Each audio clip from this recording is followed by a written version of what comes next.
Dad, lock every door, turn off every light, and get into the basement. Right now. My son Patrick had worked for the FBI for 14 years, and I had never heard fear in his voice until 12:17 that morning. I sat upright in bed. Patrick, what's happening? There was a pause. Then he lowered his voice. Whatever you do, don't tell Daniel I called. Daniel was my son-in-law. He was sleeping upstairs with my daughter Jessica, 20 feet from my bedroom. They had been living in my house for 8 months, supposedly because they didn't want a 67-year-old widower living alone. Now my FBI agent's son was telling me to hide from the man sleeping under my roof. Is Daniel dangerous? I can't explain yet. Just trust me. And Dad, if anyone enters that house tonight, don't confront them. The line went dead. Before I tell you who entered my house that night, subscribe to Darkness Awakens and tell me in the comments where you're watching from. And if your own son warned you not to trust someone sleeping under your roof, would you demand answers or hide first and ask questions later? My name is Chester Burney. I'd spent 42 years repairing clocks, and that work had taught me one useful lesson. When something goes wrong, panic only makes it harder to see what's broken. I got dressed, locked the front and back doors, switched off the downstairs lights, and quietly headed toward the basement. Halfway down the stairs, I heard a bedroom door open above me. I froze. Footsteps crossed the second-floor hallway. For a moment, I considered calling Jessica's name. Then Patrick's warning returned. Don't tell Daniel. I continued downstairs and pulled the door almost shut behind me. My workshop filled half the basement. Dozens of clocks surrounded the workbench, their ticking suddenly louder than I'd ever noticed. I sat in darkness, with my phone in my hand, and waited. 14 minutes later, headlights swept across the narrow basement window. A dark SUV stopped near my driveway. 3 men climbed out. One remained near the vehicle while the other 2 looked up and down the street. Nobody knocked. Nobody rang the bell. Then I heard movement directly above me. The kitchen light came on. A few seconds later came the sound I knew immediately, the back door deadbolt turning. I had locked it myself less than 15 minutes earlier. Someone inside my house was opening it for them. I moved beneath the small ceiling vent. Footsteps entered the kitchen. 1 pair became 3, then 4. A man's voice whispered something I couldn't understand. Then Daniel answered. Keep it down. He's asleep. My blood went cold. There was only one person he could have meant. Me. I typed Patrick a message. 3 men here. Daniel, let them in. I'm in basement. His reply came almost immediately. Do not move. Let them think you're asleep. For the next 20 minutes, I listened. Drawers opened. Papers shuffled. Something heavy was placed on the dining table. Once, footsteps stopped near the basement door, and I held my breath until they moved away. I wanted to go upstairs. I wanted to demand to know what Daniel was doing in the home my late wife and I had spent 3 decades building. But Patrick knew something I didn't, and for once I understood that staying quiet might be more dangerous to Daniel than confronting him. At 1:05, the back door opened again. I moved carefully toward the window. The 3 men crossed the yard toward the SUV. One carried a thin black case. Another had a large document envelope tucked beneath his arm. Daniel stood in the doorway watching them leave. I couldn't see his expression clearly, but he wasn't confused. He wasn't frightened. He had expected them. The SUV disappeared down the street. Daniel locked the back door and switched off the kitchen light. Minutes later, the house became silent again. My phone vibrated. Patrick had sent another message. Stay down there until everything is quiet. So I waited. At 1:42, I finally climbed the basement stairs. The kitchen looked perfectly normal. No broken lock, no overturned furniture, no sign that 3 strangers had spent 20 minutes inside my home. Daniel and Jessica's bedroom door was closed. I stood in the hallway listening to the silence and realized that was the part that frightened me most. Whoever those men were, they hadn't broken into my house. They had been invited inside. And as I looked toward the room where my daughter slept beside Daniel, one question wouldn't leave me alone. What had they come to take that my son-in-law believed belonged to him? I didn't sleep again that night. At 6 the next morning, I was sitting at the kitchen table when Jessica came downstairs wearing pajamas and rubbing her eyes. You're up early, Dad. I watched her carefully. Couldn't sleep. She poured coffee as if nothing unusual had happened. A few minutes later, Daniel appeared, smiled at me, and opened the refrigerator. Morning, Chester. The same man who had quietly admitted 3 strangers into my house hours earlier was now asking whether I wanted eggs. Long night? I asked. His hand paused for barely a second. Not really. Slept like a rock. Jessica laughed. He always does. I said nothing. Patrick had warned me not to confront Daniel, and I intended to listen. After breakfast, they left together. Daniel said they had errands to run. I waited until their car disappeared before locking the door behind them. The men from the SUV hadn't wandered through my house randomly. I'd heard drawers opening and papers moving, and one of them had left carrying a document envelope. I started with my desk. Tax records were still there. Insurance statements untouched. Then I checked the filing cabinet in the den. Nothing obvious was missing. That left one place. My bedroom closet contained a small fireproof safe that Elizabeth and I had bought years earlier. Inside, I kept documents too important to replace casually. I entered the combination and opened it. For several seconds, I simply stared. The cash was still there. My late wife's jewelry was untouched. So were several old savings bonds. But the folder containing the original deed to my house was gone. So was my original will. I searched again, removing everything from the safe, one item at a time. Then I realized other documents were missing too: property records, investment statements, and paperwork containing account information and identifying details. Whoever opened that safe hadn't wanted valuables. They wanted documents. I sat on the edge of the bed trying to understand how they'd gotten inside. Daniel knew where the safe was, but I'd never given him the combination. Then I noticed faint scratches around the lock housing. Not enough to damage it, just enough to tell me someone with the right tools had worked on it. The 3 men hadn't come to rob an old widower. They had come with a list. I photographed the safe and every remaining document, then wrote down everything I could remember from the night before. Arrival time, SUV, 3 men. Daniel opening the door, the black case, the envelope. 42 years repairing clocks had trained me to document before touching anything. For once, that habit had nothing to do with clocks. Jessica and Daniel returned shortly after noon carrying groceries. I was in the living room, reading the newspaper. "Everything okay, Dad?" Jessica asked. "Fine." Daniel placed the bags on the counter. He looked tired.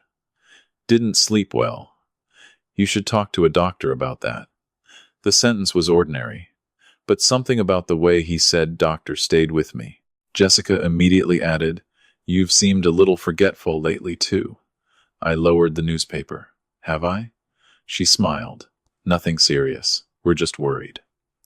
There it was again, the same concern they'd used when they moved into my house. At 67, I apparently needed supervision.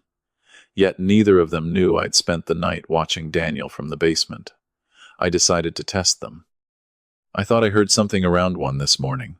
Daniel didn't look at me. "Probably the furnace. Sounded like the back door." This time Jessica answered, "Dad, we were asleep." Daniel finally met my eyes. "Nobody came here."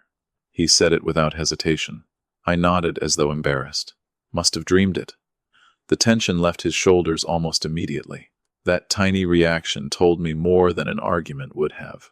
They thought I could be convinced not to trust my own memory. I spent the rest of the afternoon behaving normally. I repaired a mantel clock, ate dinner with them, and even let Daniel explain a baseball game I wasn't watching. At 9:30, I went to my bedroom and locked the door. Only then did I call Patrick. He answered immediately. "Dad?" "They took paperwork." Silence. "What paperwork?" "The original deed to the house, my will, financial records, account information. They left cash and jewelry." Patrick exhaled slowly. "Anything else?" "Someone opened my safe without the combination." Another pause. "Patrick, you knew those men might come. I did what you asked. Now tell me why someone entered my home with Daniel's permission and stole documents instead of money." For several seconds, all I heard was breathing on the other end. Then Patrick said, "Are Jessica and Daniel asleep?" "Yes." "Can either of them hear you?" "No." His voice changed. The frightened sun from midnight disappeared. What I heard now was the federal agent. Then, listen carefully, Dad. I need to tell you what Daniel is really involved in. Daniel is connected to a property fraud investigation we've been working for almost 11 months. Patrick's words were so calm that for a moment I thought I'd misunderstood him. I tightened my grip on the phone. Connected how? We believe a group has been targeting older homeowners. They obtain personal information, property records, signatures, sometimes medical documents. Then they use forged paperwork and shell companies to transfer assets or borrow against property the victims still believe they own. I looked toward my bedroom closet, where the empty space inside my safe suddenly meant something very different. And Daniel? Patrick hesitated. His name has appeared around several people we're investigating. Is he stealing houses? I can't tell you everything. This is an active federal investigation. He's sleeping in my house. I know. Anger rose in my chest. Then why didn't you warn me months ago? Patrick went silent before answering. Because, until recently, we didn't know you were involved. He explained that Daniel had never appeared as the obvious center of the operation. His connections were buried behind businesses, intermediaries, and people who handled documents. Then, investigators noticed something troubling. Several victims shared the same pattern. Older homeowners, valuable property, limited immediate family nearby, and someone close enough to obtain private information without raising suspicion. How many? I asked. Enough that we're taking it seriously. Patrick told me about one widower whose property had been used as collateral without his knowledge. Another elderly woman discovered documents carrying a signature she insisted wasn't hers. In another case, ownership records had been altered through layers of companies before the family understood what had happened. Are those 3 men from last night part of it? We believe at least 2 are connected to people under investigation. I stood and began pacing. Then arrest them. That's not how this works, Dad. Suspicion isn't enough. We need evidence that survives court. They entered my house and stole my deed. Which is why you cannot confront Daniel. Patrick's voice sharpened. If he knows you're aware, documents disappear, phones disappear, people change stories. Worse, we don't know what he'll do if he thinks he's trapped. I stopped pacing. You think he'd hurt me? I'm telling you not to give him a reason to believe you know anything. That was answer enough. Then Patrick explained the second problem. Because Daniel was his brother-in-law and I was his father, Patrick couldn't simply take control of the investigation involving our family. He had already disclosed the relationship to his supervisors. Other agents were handling the operational side. So what am I supposed to do? Act normal. Normal? Daniel needs to believe last night worked. Don't accuse him. Don't mention the safe. Don't suddenly change your routine. I almost laughed. You want me to have breakfast with the man who may be trying to steal my house? For now, yes. I looked at the framed photograph of Elizabeth on my dresser. She had been gone 5 years, and the house was the last place where I could still walk into a room and remember exactly where she'd been standing. The possibility that Daniel saw it as nothing more than an asset made my hands shake. Then another thought hit me harder. Patrick, what about Jessica? Silence. Is your sister involved? I don't know. That's not good enough. It's the truth. He told me investigators had evidence around Daniel's business contacts, but nothing yet established how much Jessica knew. She could be participating, helping without understanding, or completely unaware. Until we know, don't tell her anything. I wanted to reject that immediately. Jessica was my daughter, the little girl who used to sit beside my workbench and hand me screwdrivers. But that morning she'd looked directly at me and said I'd been forgetful lately, minutes before Daniel denied anyone had entered the house. I couldn't explain that away anymore. What do they need my documents for? I asked. Patrick paused. That's what worries me most. A deed alone isn't enough. But combined with identification records, financial information, and the right legal paperwork, it can become part of something much bigger. Meaning?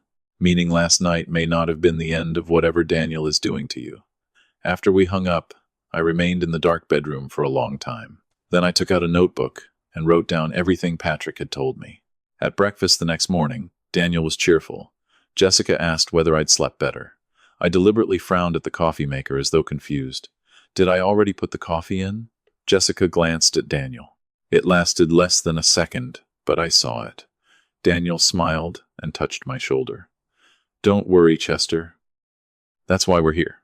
I smiled back. Getting old, I guess. Happens to everyone, he said. I lowered my eyes so he wouldn't see what was behind them. For 8 months, Daniel had apparently been studying an aging widower he believed was becoming easier to control.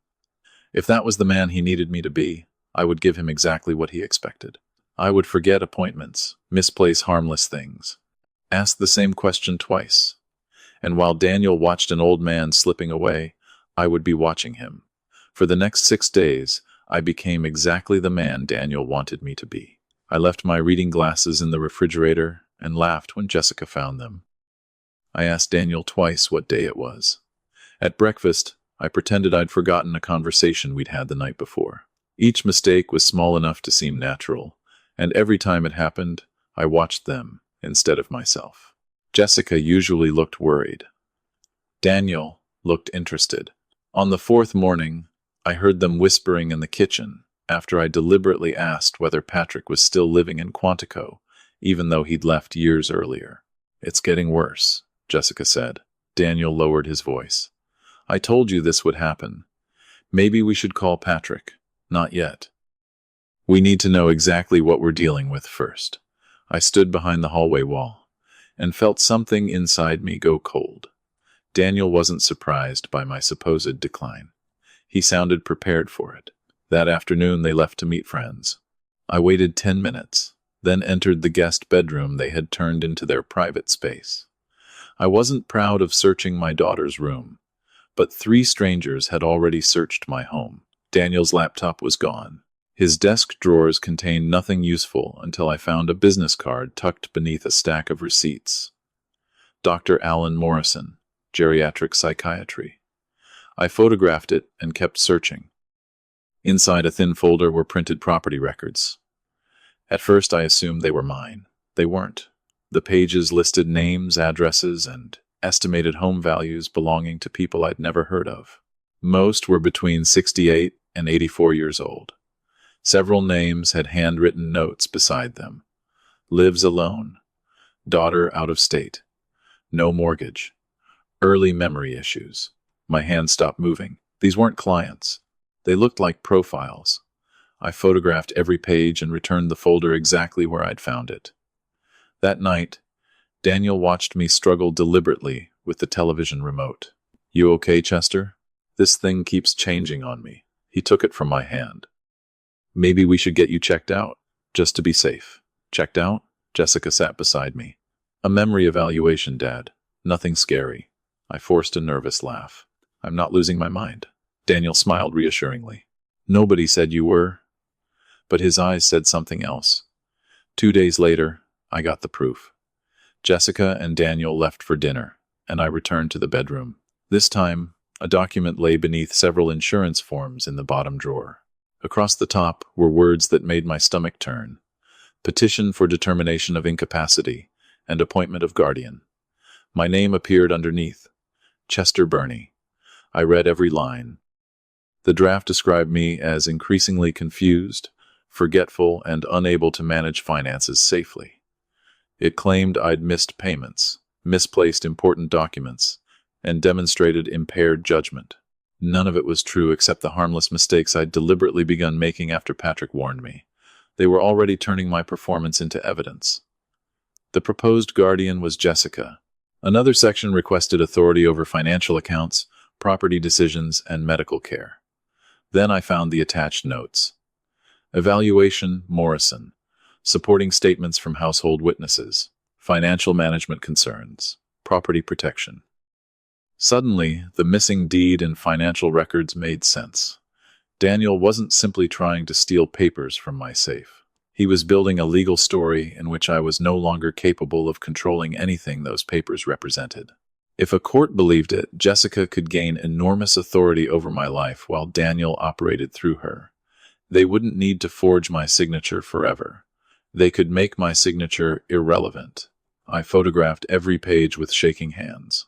At the bottom of the folder was an email printout from Daniel to someone identified only by initials. Once incapacity is established, We can move quickly. House first. Other assets after. I read it twice. Other assets. My home wasn't the entire target. My savings, investments, and everything Elizabeth and I had spent a lifetime building were part of the plan. I returned the documents and went downstairs before they came home. When Daniel walked in later, I was sitting at the kitchen table working on an old pocket watch. "What are you doing?" he asked. I held up the watch and smiled, trying to remember where this little spring goes. I'd repaired that model hundreds of times. Daniel exchanged a glance with Jessica. "Maybe you should take a break from this stuff, Chester." "You're probably right." He smiled. I smiled back. That night, after their bedroom door closed, I locked myself inside my workshop and examined the photographs on my phone. I had spent days pretending to lose control. Now I understood that Daniel's entire plan depended on making that lie official. Patrick had told me to observe and document. I had done both. But this was no longer only about discovering what Daniel wanted. He was preparing to use the legal system to take control of my money, my property, my medical decisions, and eventually my entire life. I opened my address book and found the name of an attorney an old customer had once recommended for elder rights cases. For the first time since Patrick's midnight call, I wasn't thinking about what Daniel would do next. I was thinking about what I would do before he had the chance. At 9 the next morning, I walked into the office of Margaret Fisher, carrying nothing but my phone, a notebook, and the knowledge that my daughter and son-in-law were preparing to convince a court I could no longer control my own life.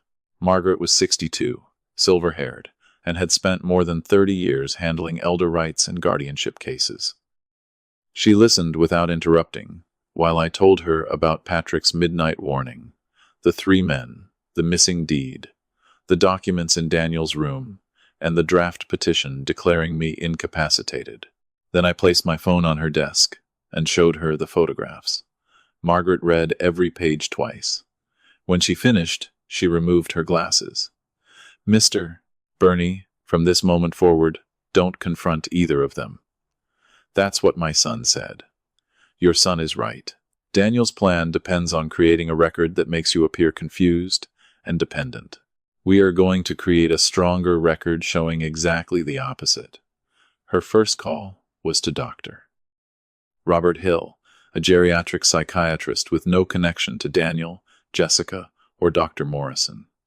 2 days later, I spent nearly 3 hours in Dr. Hill's office. He tested memory, reasoning, judgment, orientation, financial understanding, and my ability to explain complex decisions. I didn't exaggerate. I didn't try to perform well. I simply answered honestly. At the end, he folded his hands and said, "Mr. Bernie, I see no evidence that you lack decision-making capacity." I almost laughed. "Can you put that in writing? That's why you're here." Margaret wanted more than one appointment. She arranged follow-up documentation and made sure the evaluation established a clear baseline before Daniel could manufacture a competing narrative. Then we moved to the assets. My bank added additional verification to major transfers and removed every person who didn't absolutely need access. Passwords changed. Security questions changed. Account alerts went directly to a new email address Daniel didn't know existed. Margaret reviewed every power of attorney and authorization I'd signed over the years. Anything outdated or potentially exploitable was revoked and replaced. My estate plan was rewritten, so no document Daniel had taken from my safe could be quietly substituted for my current instructions. Certified copies of the new documents were stored outside the house. "What about the deed?" I asked. Margaret looked almost amused. "Stealing the original deed doesn't make someone the owner of your house, Chester, but it tells us what they're interested in." That sentence brought more relief than I expected. For days, I'd imagined the missing paper itself gave Daniel some magical power over the property Elizabeth and I had bought together. Margaret explained that recorded ownership could be independently verified and monitored. We placed alerts around anything that could reasonably be protected. I also hired a locksmith.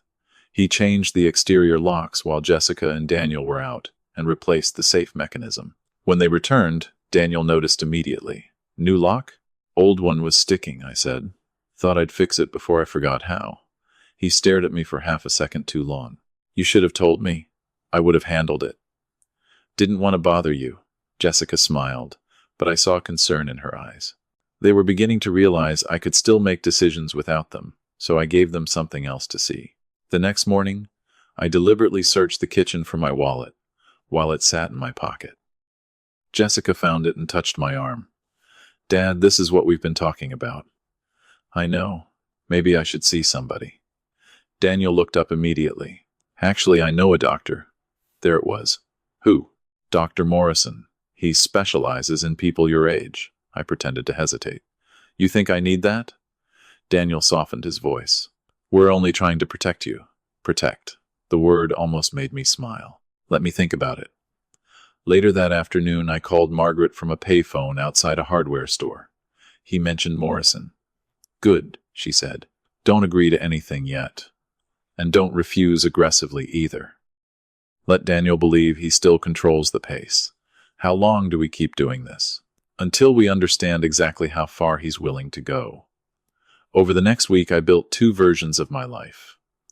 The version Daniel saw was an aging widower becoming uncertain. I misplaced keys, repeated harmless questions, and occasionally let Jessica help with something I could easily do myself. The real version existed outside the house. Dr. Hill had documented my capacity. Margaret had secured my legal position. My accounts were protected. My property records were being monitored. Copies of every suspicious document were stored where Daniel couldn't reach them. Patrick knew what we'd done, but reminded me not to interfere with the federal investigation. For the first time since 12/17 that night, I slept more than 4 hours. Not because I felt safe, because I finally understood the difference between being afraid and being unprepared. Daniel still believed he was building a cage around an old man who couldn't see the bars. What he didn't know was that Margaret had already begun dismantling them. But one problem remained. The guardianship petition proved what Daniel intended to do. It didn't prove what he and Jessica were saying when I wasn't in the room, and that mattered to me more than I wanted to admit. I still didn't know whether my daughter was being manipulated by her husband or helping him willingly. One evening, I stood outside the living room while they whispered inside. The moment I entered, they stopped talking. Jessica smiled. Everything okay, Dad?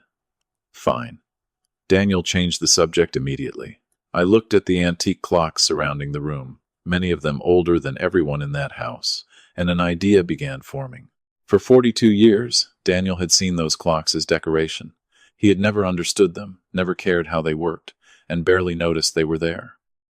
If I wanted to know what my daughter and her husband said when they believed the confused old man was somewhere else, I already knew exactly where they would never think to look. The clock I chose had been sitting in my living room for almost 20 years. It was a 1920s walnut mantel clock with a deep wooden case and enough empty space behind the movement to hide something Daniel would never notice. The next morning, I met Margaret at her office and explained what I wanted to do. Before I record anything in my own home, tell me exactly what I'm allowed to do. She appreciated that question more than the idea itself. After reviewing the legal boundaries with me, she helped make sure I didn't turn useful evidence into a legal problem. 2 days later, I placed a small recorder inside the clock and returned it to the mantel exactly where it had always been. Then I waited. The first recordings were useless. Television, dishes, Daniel complaining about traffic, Jessica talking about groceries. On the third evening, everything changed. I told them I was tired and went upstairs at 8:30, then quietly entered my workshop through the back stairs. At 9:07, Daniel spoke. He's getting worse, faster than I expected. Jessica answered, I know. I sat completely still. Daniel continued. The wallet thing was perfect, and yesterday he asked me the same question twice. Jessica laughed softly. He has no idea what's happening. Hearing Daniel lie about me was one thing. Hearing my daughter laugh nearly made me stop the recording. I forced myself to keep listening. Morrison can see him next week, Daniel said. Once we have the evaluation, we file. What if Dad refuses? Then refusing becomes part of the problem.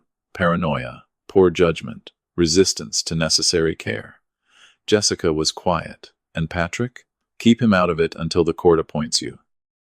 Once your guardian, Patrick can't simply walk in and change everything. My hands tightened around the edge of the workbench. Daniel wasn't improvising. Every possible reaction had already been converted into evidence against me. Cooperate, and Dr. Morrison could help build their case. Refuse, and refusal itself became proof that I was irrational. Then Jessica asked the question that destroyed the last excuse I had been making for her. How quickly can we sell the house? Daniel answered immediately. If the petition goes cleanly, a few months, maybe less. And Dad? We move him somewhere appropriate. Assisted living, memory care, whatever the court accepts. Jessica lowered her voice. He'll hate that. For 1 second, hope rose in me. I waited for her to say they couldn't do it. Instead, she sighed. But once he's settled, we can finally start over. Daniel laughed. Exactly. They began discussing the house as if I were already gone. Daniel believed the property could be sold, the proceeds placed under Jessica's control, and my other assets dealt with afterward. The house first, he said. Then investments. Anything valuable in the workshop can be liquidated too. Jessica mentioned Elizabeth's jewelry, my late wife's jewelry. Some of Mom's pieces might be worth more than Dad realizes. I removed my glasses and pressed my fingers against my eyes. Jessica had been 9 when Elizabeth gave her the little gold bracelet she wore to school dances. She knew what those things meant to me. Yet now, she was discussing them as inventory. Daniel said, Once Morrison documents decline, everything gets easier. Jessica asked, You're sure he'll cooperate? He understands what we need. That sentence mattered. I wrote down the exact time. Then came something even worse. Daniel complained that I'd changed the locks and safe combination. Jessica said, Maybe he's more aware than we thought. Silence followed. Then we move faster, Daniel replied. Don't suddenly change how you treat him. Keep helping him. Keep reminding him when he forgets things. We need a pattern, Jessica said. I can start writing incidents down. Good. Dates, times, what he forgot. Make it look natural. I sat in the darkness listening to my own daughter agree to manufacture a history of mental decline. Suddenly, every concerned smile made sense. Every, Dad, you've been forgetful lately. Every offer to manage a bill or appointment. They weren't simply waiting for me to deteriorate. They were creating the deterioration on paper. At 9:41, the conversation ended. I stayed in the workshop long after they went upstairs. Part of me wanted to walk into Jessica's room, play the recording, and demand to know when she had become capable of doing this to me. Instead, I remembered Margaret's rule. Evidence first, emotion later. The next morning, I removed the recorder after Daniel and Jessica left. Margaret listened to the important sections without interrupting. When Jessica's voice discussed selling the house, Margaret's expression hardened. This changes things. Because she's involved? Because now we have their own words describing intent, coordination, Morrison, the guardianship strategy, and disposition of your assets. I stared at the recorder. I kept hoping Daniel was manipulating her. Margaret didn't soften the answer. He may be. But manipulation doesn't erase choices. That hurt because it was exactly what I needed to hear. We made protected copies and documented the recording. Margaret told me not to change my behavior yet. They still think they control the timeline. That's useful. I returned home and found Jessica making lunch. Dad, I was thinking, she said brightly. Daniel found a doctor who might help with those memory problems. Dr. Morrison? The name nearly escaped before I stopped myself. What's his name? I corrected. Morrison, she said. He's supposed to be excellent. I smiled. If you think it's a good idea. Jessica reached across the counter and squeezed my hand. We're only trying to take care of you.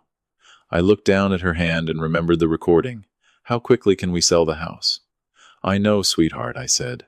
That evening, I wound the old 1920 clock and listened as it began ticking again. Daniel had underestimated me because I was old. Jessica had underestimated me because I was her father. Both of them believed love made me blind. They were wrong. Love had made the truth painful, but it hadn't made me incapable of seeing it. I had given them time to show me what they intended to do. Now I had the petition, Doctor. Hill's evaluation? Margaret's protections, photographs of their records, and their own voices discussing how they planned to take control of my life. For weeks, I had pretended to be the helpless old man they needed me to become. The performance was over. It was time for Daniel and Jessica to learn whose house they had been plotting in. 3 nights after Margaret secured the recording, I stopped pretending to be confused. Daniel and Jessica were sitting at the kitchen table when I walked in carrying a thin folder. Jessica looked up. "Dad, did you forget your medication again?" I pulled out a chair. "I don't take medication that requires reminding. I also know what day it is, where my wallet is, how much money I have, and exactly who owns this house." Jessica's smile disappeared. Daniel slowly put down his phone. "What's this about?" I opened the folder and slid a photograph across the table.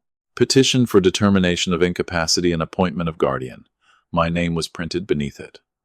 Daniel stared at the page. Jessica went pale. "Dad, according to this, I'm confused, financially irresponsible, unable to manage my property, and in need of a guardian." I tapped the section containing her name. "Apparently that guardian is supposed to be you." Daniel leaned back. "It's only a draft. That's an interesting defense. We were concerned about you, concerned enough to prepare court papers before asking whether anything was actually wrong." "With me?" Jessica reached toward my hand. "You've been forgetting things.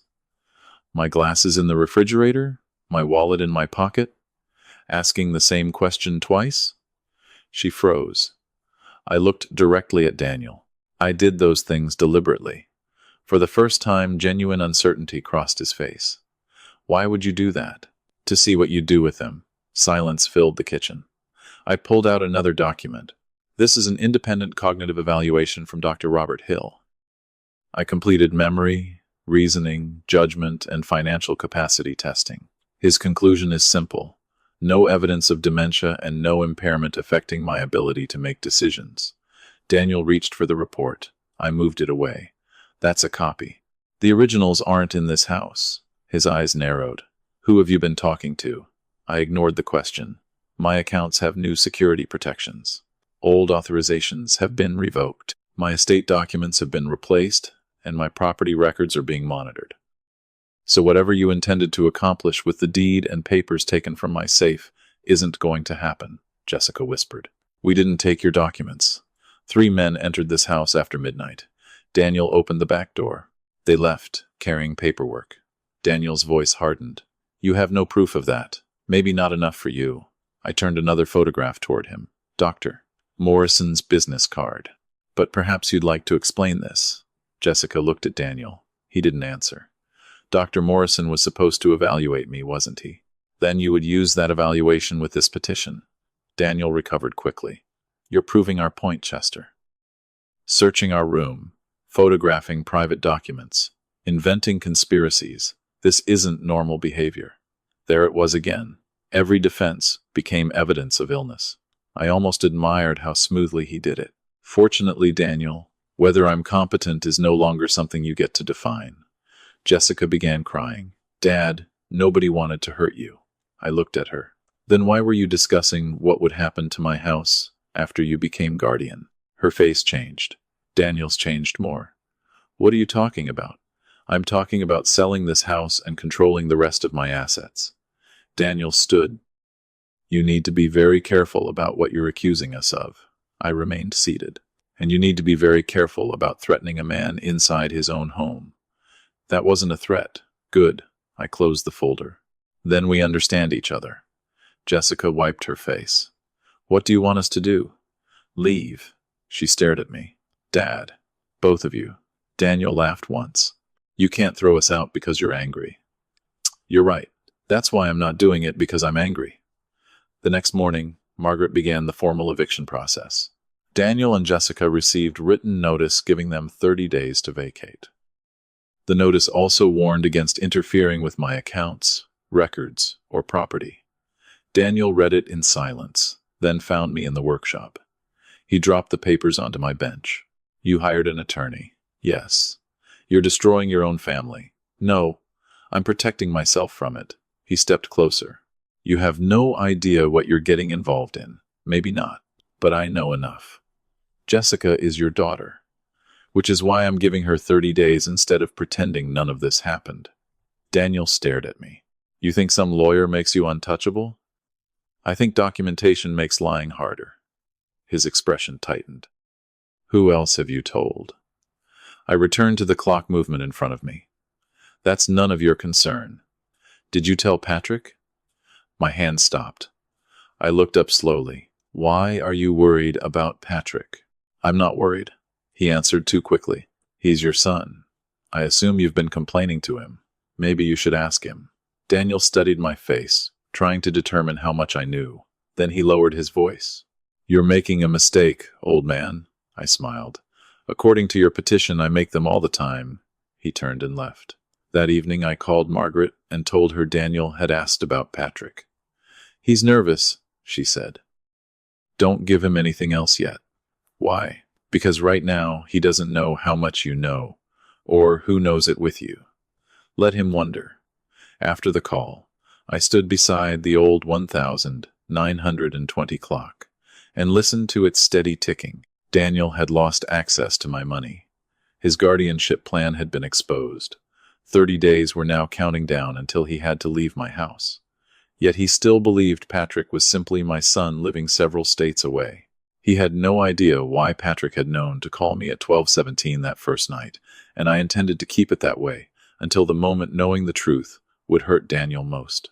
Daniel spent the next 4 days pretending the eviction notice meant nothing. Then Margaret arrived with a second envelope. Daniel opened it at the kitchen table and immediately looked at me. You're suing us? I'm protecting myself. The civil action documented the missing papers, the attempted interference with my property, and the guardianship scheme. Daniel tossed it onto the table. You can't prove any of this. The petition proves what you intended. A draft proves nothing. You're right. I looked toward the walnut clock on the mantel. That's why I kept listening. Jessica stopped breathing for a second.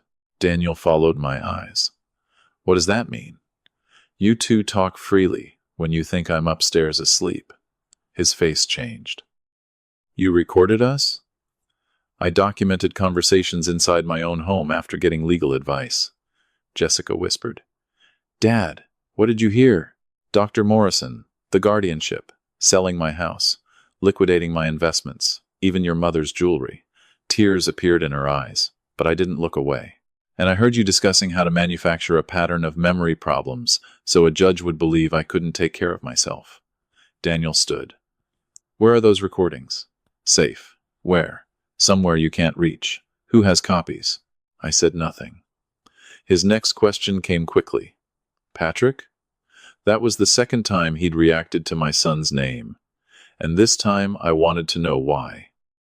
You seem unusually interested in Patrick. He's your son. Obviously you've been talking to him. I have. Daniel laughed. What's Patrick going to do? Come down here and scare me? A voice behind him answered. That wasn't really the plan. Patrick stepped into the room. Jessica stared at her brother. Daniel looked almost amused. Perfect. Family reunion. Patrick walked to the table without reacting. Daniel pointed toward me. Your father is paranoid. He's recording people, searching bedrooms, filing lawsuits. Maybe you should convince him to get help before he embarrasses himself. Patrick reached inside his jacket and placed his credentials on the table. The words were visible from where Daniel stood. Federal Bureau of Investigation. The amusement vanished from his face. Jessica looked from the badge to her brother. Patrick, you're FBI? 14 years. Financial crimes. Daniel didn't speak. For the first time since this began, I watched him struggle to control his expression. He looked at me, then the badge, then back toward Patrick. Is this about me? Patrick's answer was careful. I'm not discussing an active federal investigation. Daniel went pale. He understood immediately that Patrick hadn't simply traveled home because his father was having a family dispute. The night those men came here, Daniel said slowly. Patrick called you before they arrived, didn't he? I didn't answer. I didn't need to. Daniel's eyes hardened. How long have you been watching me? Patrick remained still. Nobody here is going to discuss investigative matters with you. Jessica turned toward her husband. What men? Daniel ignored her. This is a setup. No, I said. You moved into my house 8 months ago. You chose the people you brought through my door. You prepared the guardianship papers. Nobody made those choices for you. Jessica stepped between us. What men, Daniel? He finally looked at her. It doesn't matter. 3 men came into Dad's house in the middle of the night, and it doesn't matter? We'll talk privately. Patrick spoke before Daniel could move her away. Jessica, get independent legal advice. She stared at him. Why? Because whatever Daniel is involved in, you need someone representing you, not both of you. Daniel snapped. Stay out of my marriage. Patrick's expression didn't change. Then you should have stayed out of Dad's property. Daniel grabbed his keys and walked toward the door. Before leaving, he looked at me. There was no longer contempt in his face. There was calculation and fear. After he left, Jessica sank into a chair. Is my husband a criminal? Patrick sat across from her. I can't tell you what an investigation hasn't established in court, but I can tell you this. Don't destroy documents, don't move money for him, and don't sign anything you don't fully understand. Jessica covered her face. For the first time, she wasn't asking me to cancel the eviction. She was questioning the man she'd helped protect. She left that evening to stay with a friend. Daniel returned after midnight, packed several bags, and barely looked at me. I thought exposing Patrick might finally stop him. I was wrong. 2 days later, Margaret called. Daniel and Jessica's guardianship petition has officially been filed. After everything he knows, especially because of what he knows.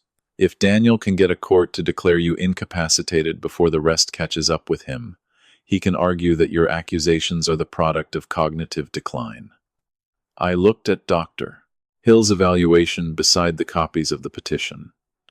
Daniel had lost access to my accounts, lost the secrecy of his plan, and discovered my son worked financial crimes for the FBI. Yet instead of retreating, he had doubled down. What happens now? He has to prove his allegations in court.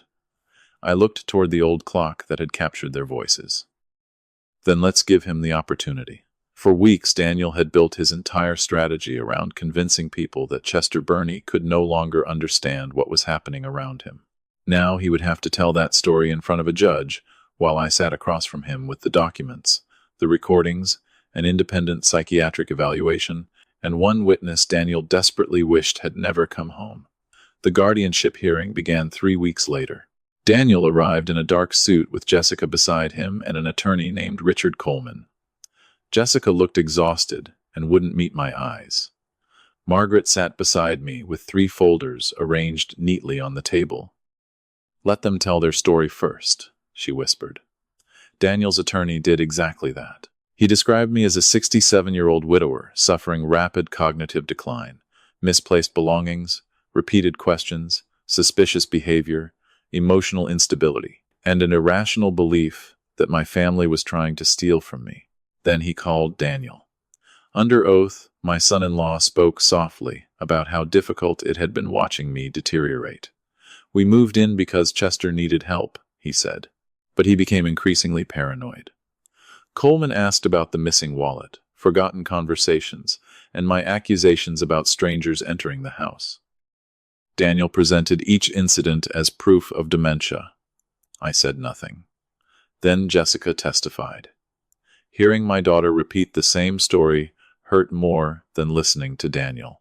She admitted I'd seemed forgetful and said she believed guardianship had originally been discussed for my protection. Margaret waited until cross-examination. Mrs. Reeves, did your father ever fail to recognize you? No. Get lost in his own neighborhood? No. Fail to pay his bills? Not that I know of. Did you personally witness him become unable to understand his finances? Jessica hesitated. No. Margaret nodded. So your testimony is based primarily on several incidents occurring while you and your husband were preparing this petition? Yes. Daniel's attorney objected, but the point had already landed. Then Margaret called Dr. Robert Hill. He explained the independent evaluations he'd performed before the petition was filed.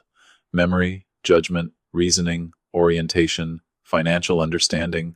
His conclusion was direct. I was fully capable of managing my own affairs. Coleman tried to suggest that cognitive decline could fluctuate. Dr. Hill agreed in principle, then added, "But I found no clinical evidence supporting the level of impairment described in this petition." Margaret placed the written evaluations into evidence. Next came the photographs of the draft guardianship documents I discovered before Daniel filed them. Then she introduced the recording. Daniel's face tightened as his own voice filled the courtroom. Once Morrison documents decline, everything gets easier. Another section followed. Jessica asked, "How quickly can we sell the house?" Then Daniel, "The house first. Then investments." Nobody moved. Margaret stopped the recording. "Mr. Reeves, was that your voice?" Daniel looked toward his attorney. "Yes, but it's being taken out of context. Was selling Mr. Burney's property discussed before a court had found him incapacitated? We were planning for possibilities. And were you also planning to create a written pattern of his supposed memory failures?" Daniel's attorney objected again. Margaret didn't argue. She simply played another section.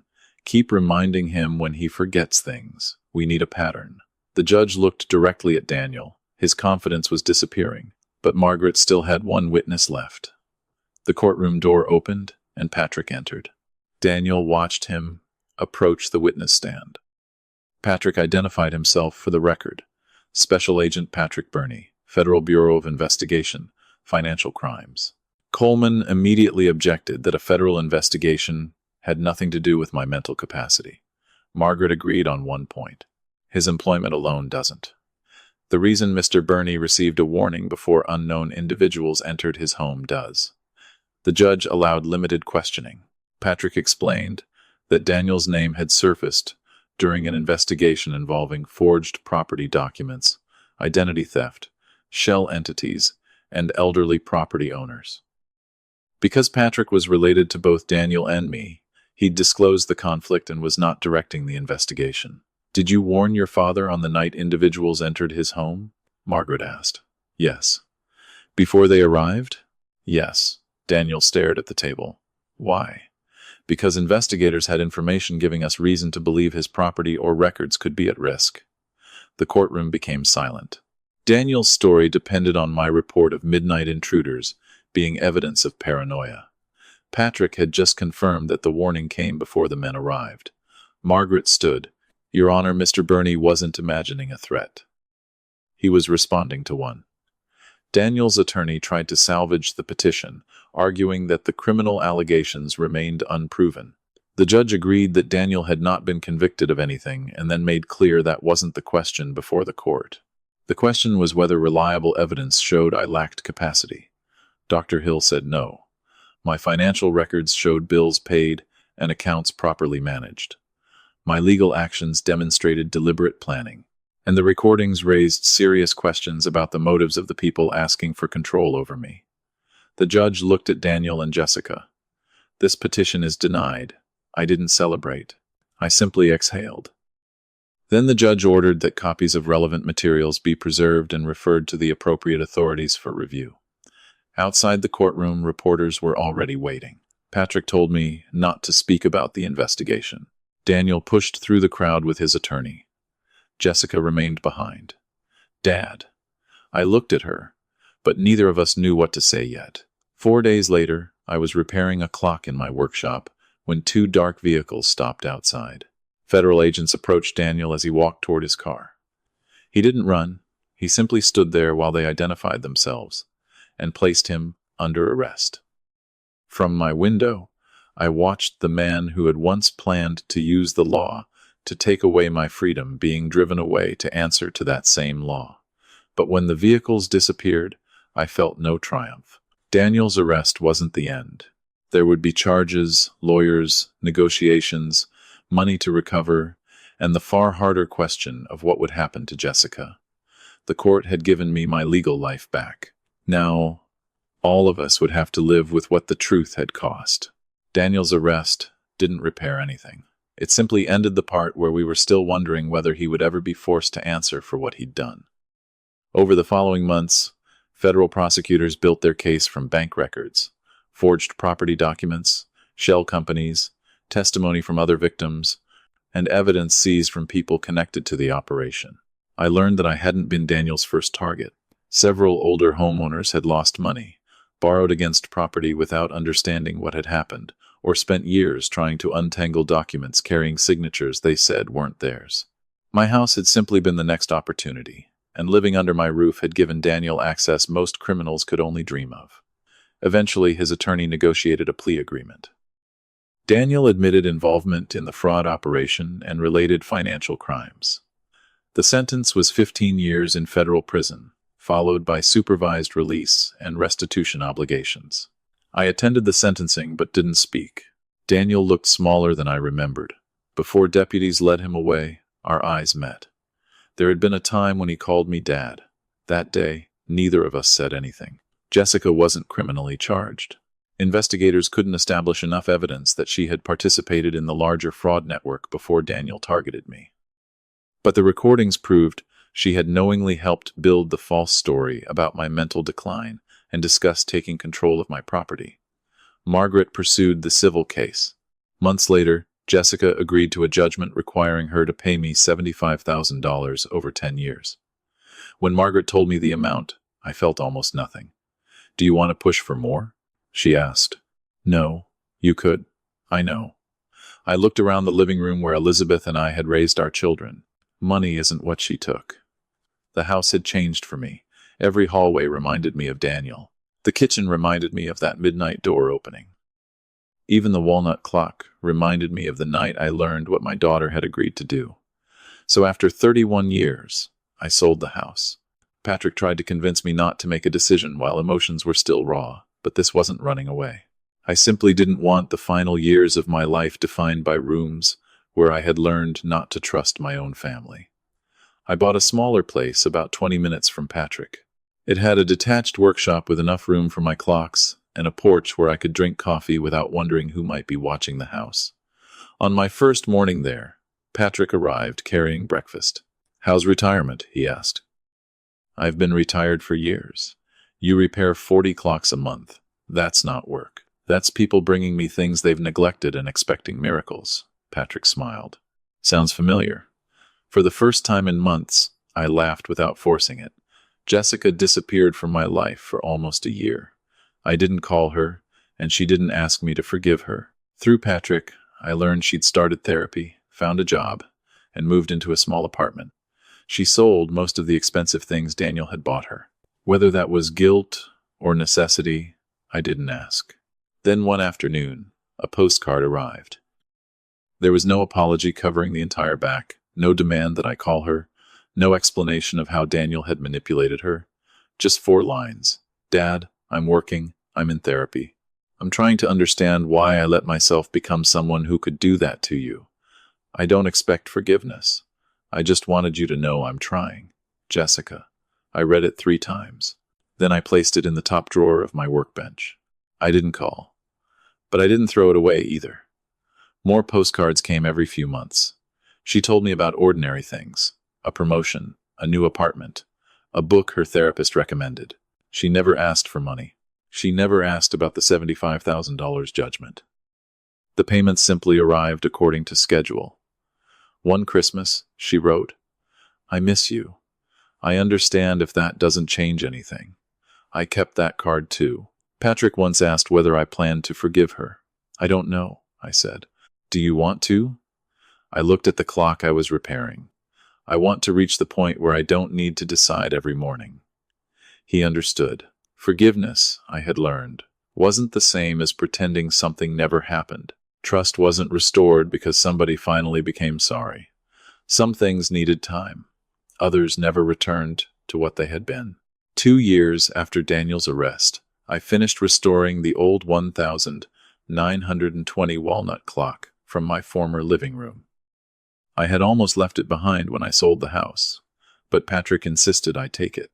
I removed the recorder long ago, cleaned the movement, replaced a worn mainspring, polished the case, and set it on a shelf in my new workshop. At exactly 6 that evening, it struck the hour perfectly. I stood listening until the final chime faded. For 42 years, people had brought me clocks and asked whether they could be saved. Sometimes the answer was yes. A damaged gear could be replaced. A bent hand could be straightened.